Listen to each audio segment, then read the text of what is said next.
Olá, pessoal, sejam bem-vindos ao nosso Fórum de Nutrição, nossa primeira aula do segundo bimestre. Hoje a gente vai estar abordando um pouquinho sobre a avaliação nutricional, né?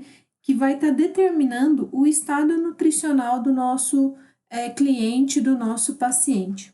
É importante só ressaltar que o nosso estado nutricional, ele depende de duas coisas: da quantidade de alimentos que eu estou ingerindo, de alimentos ricos em nutrientes, e das minhas necessidades. Eu tenho que ter um equilíbrio entre a minha ingesta e as minhas necessidades, para mim não ter ou uma depressão, né, ou eu ter uma perda muito grande de músculo, né, muito emagrecido, ou não ter, né, um processo inflamatório como obesidade, quando eu ingiro muito mais do que as minhas necessidades.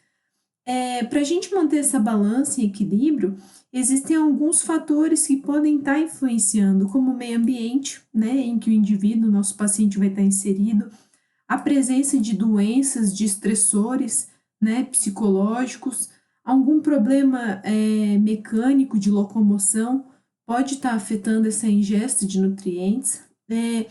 Ainda alguns fatores econômicos, né, não ter renda, né, para conseguir comprar alimentos que sejam minimamente processados, alimentos in naturas, além ainda do local em que esse indivíduo, né, o contexto que ele está inserido, a cultura dele, o comportamento dele. Então, são vários fatores biopsicossociais, né, que podem estar influenciando nessa ingestão de nutrientes. Como a gente já chegou a falar em sala, o se reunir para se alimentar, ele é muito mais do que se nutrir, né? A gente está falando ainda de um contexto cultural, né? De um contexto que vem de anos, né? Com os nossos avós, os nossos pais, querendo sempre alimentar os seus entes queridos. E as nossas necessidades, aquilo que a gente precisa, também tem alguns fatores que influenciam nessa quantidade de necessidades. Por exemplo, se eu tenho uma patologia, se eu tenho um processo inflamatório, se eu sou um paciente queimado, né, se eu tenho algum estressor, se eu estou com febre, né, tudo isso pode aumentar as minhas demandas energéticas, né, porque o meu organismo ele vai estar num processo catabólico, então eu vou precisar aumentar essas minhas necessidades, ok? Então, qual que é a importância de a gente estar conhecendo um pouquinho sobre a avaliação nutricional dos pacientes a âmbito hospitalar, né? Para a gente estar conseguindo identificar distúrbios nutricionais, né? Como desnutrição, desidratação, né? Deficiência de ferro, que vão estar possibilitando uma interpretação adequada, de forma a estar auxiliando e na recuperação do nosso paciente, além de estar mantendo esse estado de saúde, né? Ainda é importante a avaliação nutricional porque ela é capaz de identificar aqueles pacientes que necessitam de um apoio nutricional mais intenso, né? A gente pode conversar com a equipe multidisciplinar, ver uma forma de ingesta que supra as necessidades desse nosso paciente. Ainda é importante para recuperar ou manter o estado nutricional do indivíduo. Então, ele entrou extremamente desidratado, ele entrou extremamente desnutrido, né? Então, vai ser nesse momento que a gente vai tentar estar mantendo ou resgatando o estado nutricional aí de homeostase do indivíduo. Além de identificar a terapia nutricional apropriada, quando eu falo terapia nutricional, eu estou pensando naqueles pacientes que precisam de uma dieta diferenciada, pacientes renais, pacientes hepáticos, pacientes diabéticos, hipertensos. E além de eu identificar essa necessidade, eu ainda vou poder monitorar, porque o enfermeiro ele vai estar em contato direto com esses pacientes. Então, é extremamente importante ele ter conhecimento dos tipos de patologia de base e os tipos de dieta que estão sendo prescritas. Para a gente fazer a avaliação do estado nutricional, não é só um método, né? A gente diz que são vários métodos que podem estar dando como produto final essa avaliação do estado nutricional.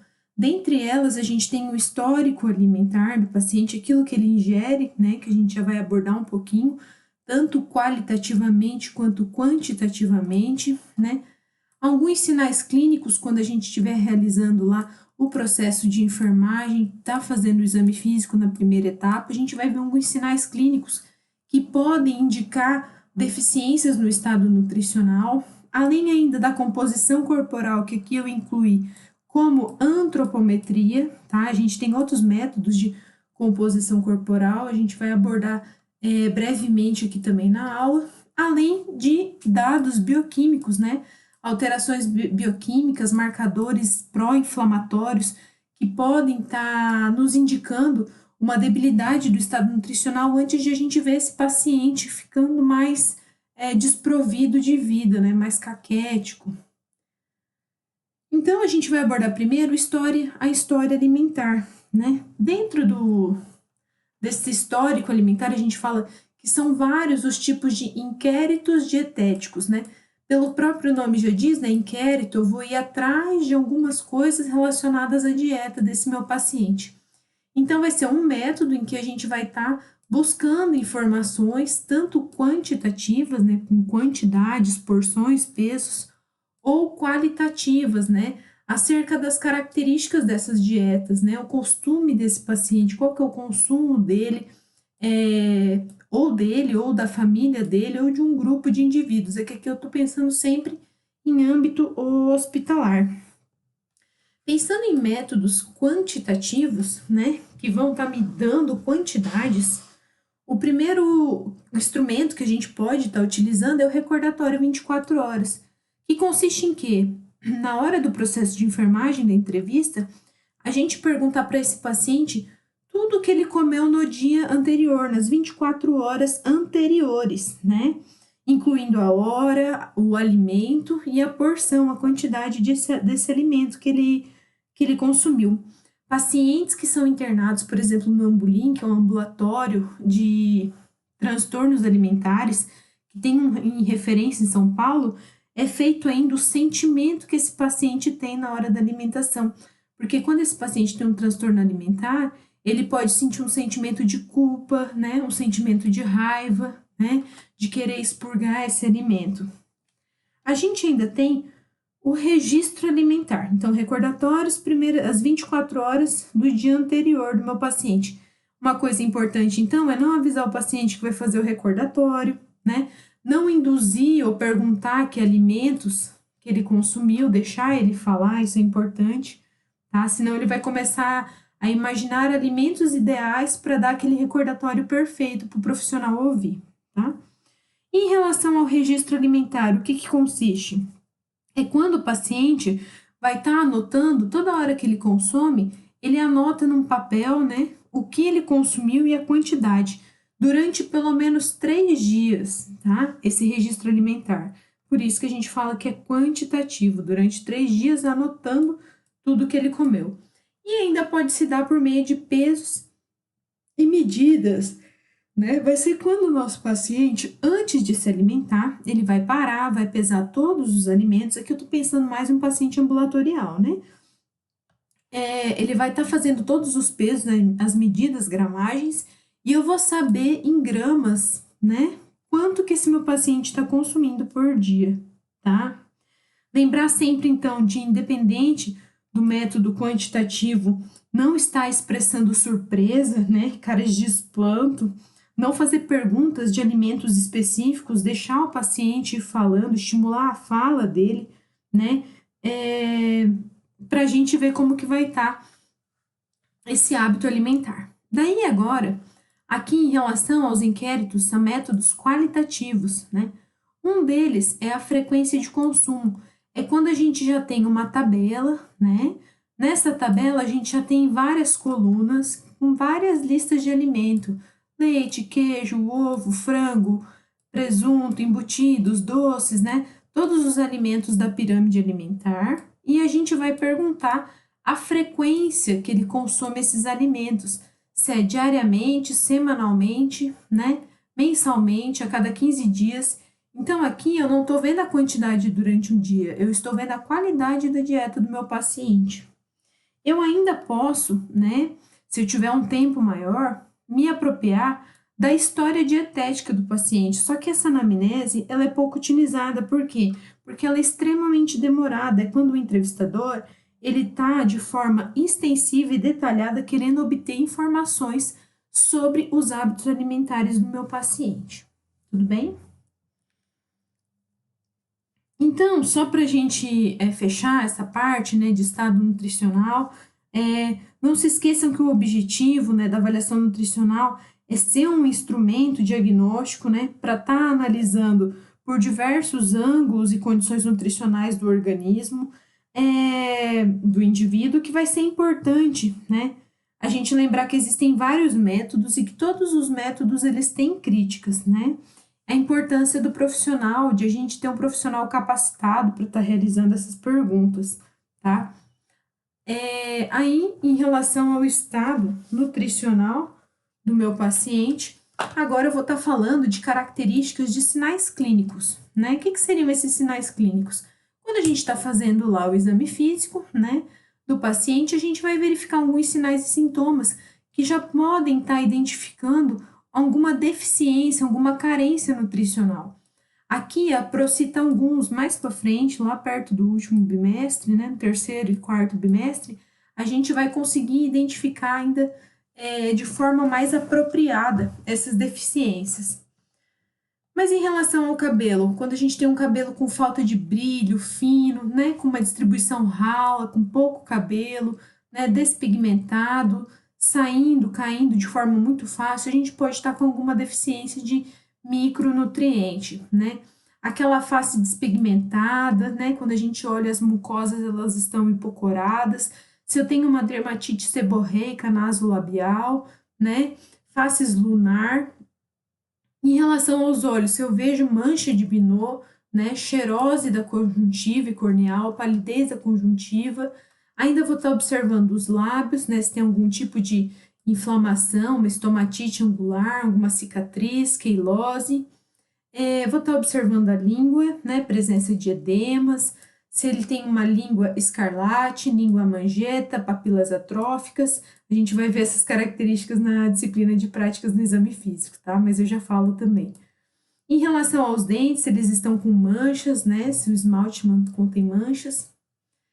Se as gengivas estão sangrentas, a gente tem que prestar muita atenção. Em relação às glândulas, aumento da tireoide ou das paratireoides, o estilo da unha, a coloração dessa unha, né? A pele, se apresenta petecas, dermatose, xerose, observar o tecido cutâneo, né? A presença de tecido gorduroso ou não, o sistema muscular esquelético, né? E os sistemas internos ainda, se esse paciente ele está confuso, ele está com alguma confusão mental, uma debilidade motriz, todos esses são sinais clínicos que podem estar associados a deficiências nutricionais, junto ainda de outras patologias, né?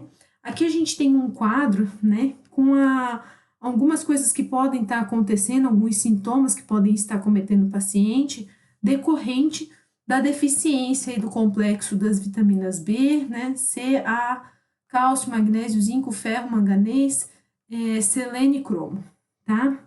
Então, por exemplo, ele está com sangramento nas gengivas, né? Pode ser deficiência de vitamina C, pode ser deficiência de potássio, então a gente pode estar observando. E agora, em relação ao estado nutricional, falando de parâmetros bioquímicos, né? Quando eu penso em parâmetros bioquímicos, eu estou pensando já em predizer, né? Em não esperar esse meu paciente entrar num estado muito grave, né? Ele não tem uma alteração a nível sistêmico, então eu consigo ver antes o problema, né? Então a importância desses exames bioquímicos é estar evidenciando algumas alterações de forma precoce, né? Lembra que a Pro falou que trabalhava com pacientes que tinham doença inflamatória intestinal no mestrado dela?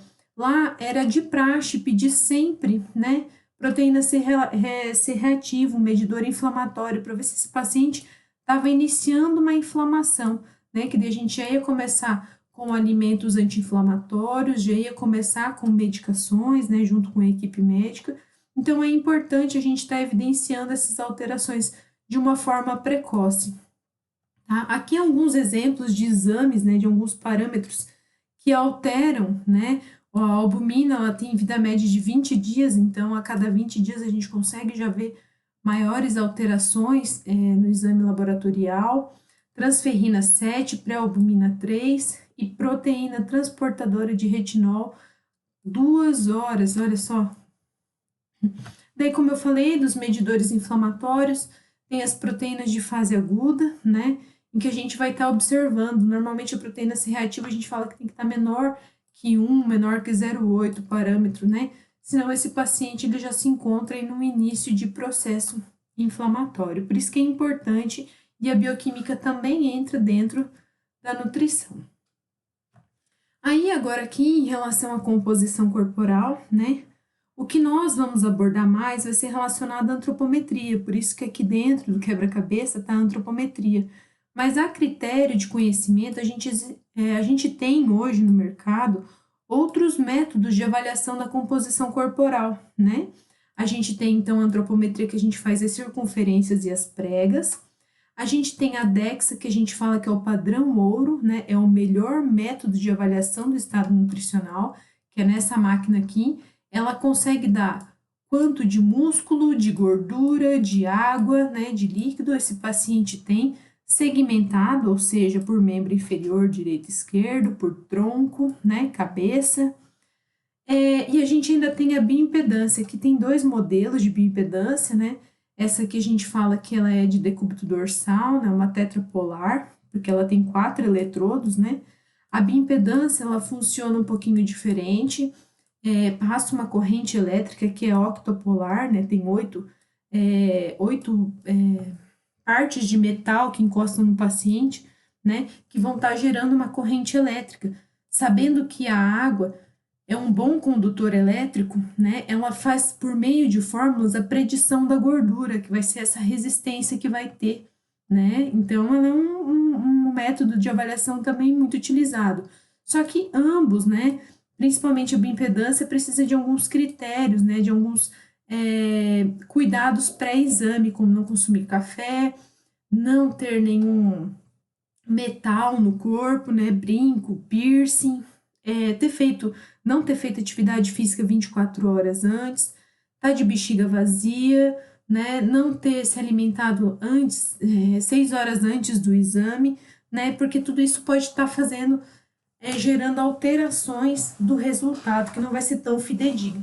Como a Pro falou, existem vários métodos, né? E todos eles sempre vão ter algumas limitações, né? Com exceção aí do padrão ouro, o padrão ouro ele tem uma limitação, né? Ele é extremamente caro, custoso, dispendioso, não é qualquer profissional que consegue ter na sua clínica, não são todos os profissionais que conseguem a autorização para realização, tá? Mas é um exame extremamente importante, tá? Então, falando da antropometria, né, a gente tem aqueles indicadores diretos, né, que vão ser aqueles em que eu vou estar mensurando, né, que o enfermeiro, que o pesquisador vai estar mensurando. Quais seriam eles? Peso, estatura, as dobras e algumas circunferências, né? Por meio desses indicadores aqui, eu faço algumas contas que eu vou ter os meus indicadores indiretos, né? Então, eu vou colocar em fórmulas, vou predizer algumas equações e vou ter alguns resultados, como o índice de massa corporal, a circunferência muscular do braço, a área muscular do braço, a área total do braço, a área gorda, né? Porcentagem de gordura, entre vários outros indicadores indiretos que a gente pode estar calculando. A Pro aqui vai elencar os mais importantes para a enfermagem, né? Quais que são as vantagens de a gente estar realizando antropometria, né? Principalmente a âmbito ambulatorial e hospitalar, né? A antropometria, ela é de baixo custo, né? A gente precisa de uma balança, de uma fita métrica, né? Ter um estadiômetro para conseguir mensurar a estatura. São equipamentos simples que a gente consegue capacitar a nossa equipe de enfermagem para estar realizando os procedimentos. É uma técnica não invasiva, não vou precisar funcionar esse meu paciente, né? É uma técnica simples, é rápido de ser avaliado, né? Tem uma confiabilidade, sim, no método, até hoje é utilizado a antropometria, né? Não tem como eu dizer que a bioimpedância é melhor que a antropometria, ou a antropometria é melhor que a bioimpedância, né? Ambos são extremamente confiáveis, né? O mais importante para que isso dê um resultado benéfico é que a gente tenha treinado a nossa equipe, né? E tem ainda uma validade boa, né? Por maior parte das pessoas. Então, muitas pessoas aceitam a realização desse tipo de avaliação. Agora, né, ela tem sim, ela apresenta suas desvantagens. Primeiro, porque fazendo a avaliação, eu não vou estar conseguindo identificar deficiências específicas, né? Eu não vou saber se ele, sim, meu paciente está baixo peso, mas ele está com deficiência do quê, né? De vitamina B, C, D, proteína, né? Ele é incapaz de detectar distúrbios recentes no estado nutricional, né? Se meu paciente perdeu peso e foi pouca coisa, eu ainda não consigo ver grandes, né? Detectar grandes distúrbios nutricionais. As tabelas de valores padrão não foram desenvolvidas, né, para a nossa população, né, que é uma população enferma, foi feito para a população saudável, muitas vezes de outros países, né, ainda sem estar considerando, então, os hospitalizados ou os pacientes que são vítimas de doenças crônicas. Então, isso é uma limitação, sim, que a gente tem que sempre levar em conta. E que existem poucas tabelas de valores padrão obtidos de forma da nossa população brasileira, como eu acabou de falar. Então, a gente vai começar com o peso, né? O peso, então, é essa soma de todos os nossos componentes do corpo, né? Que inclui músculos, inclui órgãos, né? Ossos, tecido gorduroso, líquidos, fluidos, né? Sangue. Então, ele vai ser encontrado por meio da medida da mensuração, né? Numa balança, numa bioimpedância. Lembrando sempre que esse paciente deve estar com o mínimo de roupa possível, não deve estar de bexiga cheia, de preferência pesar esse paciente no período da manhã, né? Para a gente ter um peso seco ainda. Levar em consideração também presença de edema, né? Doenças que possam estar gerando esse acúmulo de líquido, como a ascite, né? E a gente tem esse peso atual, que é aquele que a gente vai estar avaliando na hora que a gente pesou esse nosso paciente, né? Nós temos também o peso ideal, ou seja, eu peso 65 quilos, mas o meu peso ideal, segundo o meu sexo e a minha estatura, né, e a minha estrutura óssea, eu posso realizar uma conta, né, que seria a estatura ao quadrado vezes o IMC ideal. Qual que seria o IMC ideal? Para homens, dizem que é 22 e para mulheres 21. E a gente ainda tem o peso usual ou habitual. Qual que seria esse? Aquele que o paciente refere, né? Que sempre tem. Ah, eu sempre pesei isso. Né? A gente tem aqueles pacientes que falam, ah, no quartel eu pesava tanto, né? Então a gente fala que é um peso usual, porque normalmente as pessoas não têm o hábito de se pesar diariamente. Então a gente acaba questionando em relação ao peso usual antes de pesar esse paciente. Para quê? Para a gente ver as mudanças no peso corporal, né? Para a gente identificar o grau de gravidade da perda de peso, né? Então a gente começa a ver essa é a primeira conta, né? Identificando o grau de gravidade de perda de peso em relação ao peso usual, né? Como que vai ser o cálculo, né? Quanto que ele usualmente pesa, menos o peso atual, dividido pelo peso que ele refere que sempre tem, vezes 100, né? A gente vai ver, né, uma perda de peso intensa, né? Se ele tiver uma taxa maior que 2%, 5%, 7,5% ou 20%, conforme o período avaliado aqui, ou conforme o período de tempo, ok? Aí a estatura, né? A estatura só é o tanto, né, que esse nosso paciente vai estar medindo, né? Sempre em posição ereta, dizendo para ele estar com os pés juntos, não hiperestender a cabeça, senão o valor vai dar maior, vai dar aumentado, que ele vai ficar assim, né, com a cabeça assim. Sempre falar para deixar os membros superiores ao longo do corpo, né, para a gente estar conseguindo fazer essa estatura. Lembrando que locais que tenham rodapé, né, e não tenha como fazer outro tipo de medida, a gente deve diminuir 1 centímetro, porque esse distanciamento aqui do rodapé faz com que o nosso paciente fique maior 1 centímetro. Daí, por meio do peso e da estatura, nós vamos poder estar calculando o índice de massa corporal, né, que é um padrão internacional utilizado para estar mensurando a obesidade, né? Como que eu calculo esse IMC? Eu vou pegar o peso atual do meu paciente, né, e vou dividir pela altura ao quadrado. né? Então, ele é muito mesmo utilizado e ele apresenta, assim, algumas limitações, como todo método de avaliação, né?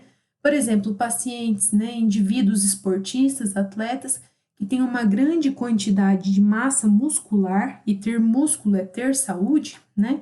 Quando a gente fizer o MC, pode dar que ele está sobrepeso ou obesidade, mas na verdade ele tem músculos, né? Então, esse não seria o melhor método de avaliação para pessoas, né? Para atletas que são atletas e que vivem do esporte, ok? Um exemplo aqui de como calcular o IMC, né?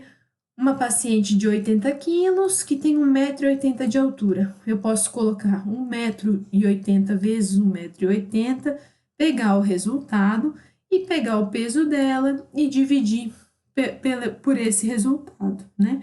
Ou eu pego o peso, divido pela altura de novo, que vai dar os mesmos 29,69, ok? E aqui a gente está vendo, né, que é um peso normal, porque é até 24,99. A gente tem a classificação do estado nutricional, né? Essa classificação é um preditor, né? É um chamariz para os profissionais chamarem a atenção dos pacientes quanto à composição corporal dos indivíduos, né? Segundo a Organização Mundial da Saúde, a gente classifica, então, pacientes, né? Pessoas até 59 anos, né? Não estou falando de idosos, nem de crianças, nem de gestantes, estou falando de adultos, né? Que tem um IMC entre 18,5 e 24,9, né? A partir daí, a gente vai ter o excesso de peso, pré-obesidade, obesidade grau 1, 2, 3, também chamada aqui de obesidade mórbida, ok? E os nossos idosos, né?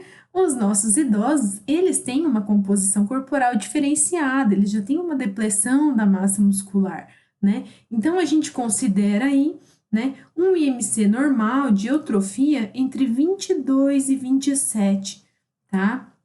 Acima de 27, a gente já fala, então, que é obesidade ou excesso de peso. Para calcular esse peso ideal do nosso idoso, né, a gente pode multiplicar a altura vezes 22, se ele estiver em baixo peso, né? Se ele for eutrófico, vezes 25, e se ele tiver com sobrepeso, altura vezes 27, eu vou ter aí o cálculo do peso ideal que ele deveria pesar, ok? Gestantes, né? Também é importante falar, vocês vão ter o ano que vem em saúde da mulher, né? Mas as gestantes, elas têm uma classificação diferenciada, o estado nutricional dela vai variar, principalmente o ganho de peso dela durante a gestação vai depender muito do estado nutricional dela antes de engravidar, né? Então, a gente tem várias planilhas, né? Várias tabelas para estar acompanhando aí esse ganho, né, de peso, esse ganho de IMC, conforme a semana gestacional, ok? Aqui até uma tabelinha, né, critério de conhecimento, da classificação do estado nutricional pré-gestacional e qual que é a recomendação de ganho de peso, né, tanto na gestação gemelar ou não gemelar. Então, aqui, ó, gestação de um único feto, né, se essa paciente ela era eutrófica, ela deveria engordar de 11,5 a 16 quilos, tá? E aqui, se for uma gestação gemelar, o ganho de peso conforme ambas as crianças, ok? Na pediatria, a mesma coisa, né?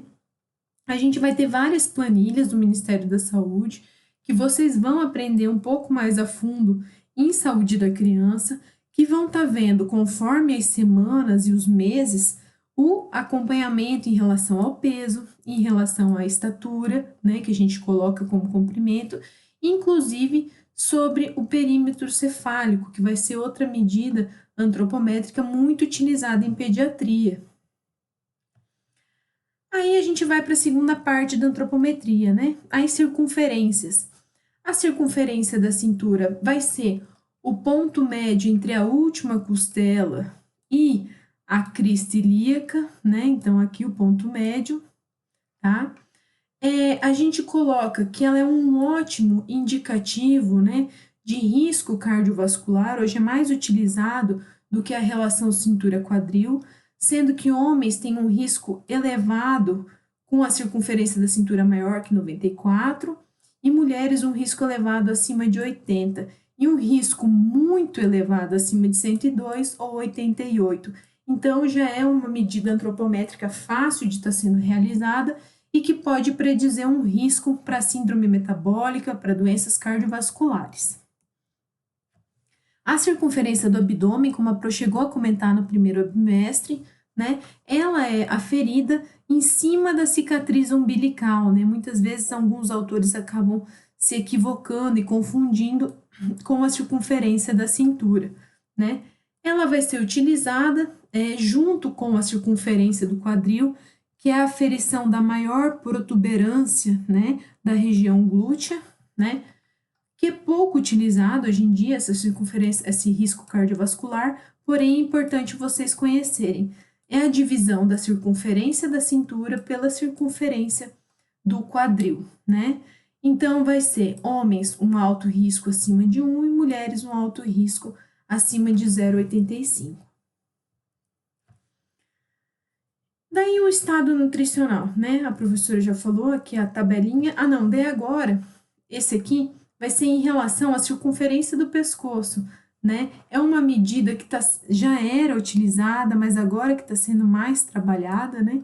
E que pode predizer um aumento de doenças cardiovasculares, né? Então, a gente afere a circunferência do pescoço de mulheres e de homens e eles têm um risco aumentado para doenças cardiovasculares, né? Conforme a medida aqui da tabela, 34 e 37 centímetros. Aí aqui, já estamos finalizando, né? A gente tem a classificação do estado nutricional segundo a porcentagem de gordura corporal, de acordo com o sexo e a faixa etária. Então, eu vou ver aqui. Eu tenho entre 20 e 39 anos, sou mulher, né? O ideal é que a minha porcentagem de gordura fique de 21 a 32, ok? Vários autores fazem esse tipo de planilha. Então, aqui a Pro está disponibilizando essa de Gallagher, né, que é muito utilizada, e para pessoas saudáveis, né, uma mais simples, mais fácil de a gente decorar, dizendo que a porcentagem de gordura corporal de mulheres, né, que são médias, né, que estão dentro da média, tem 23%, né? Abaixo da média entre menos que 22, né? E acima da média, um excessinho de peso, acima de 24, né? Ficaram com dúvidas em relação a algum método de avaliação, esses 4 momentos aí, tanto os inquéritos alimentares, né? Parte bioquímica, antropometria, mandem mensagem no fórum, na sala de café, ou mandem um e-mail para a Pro.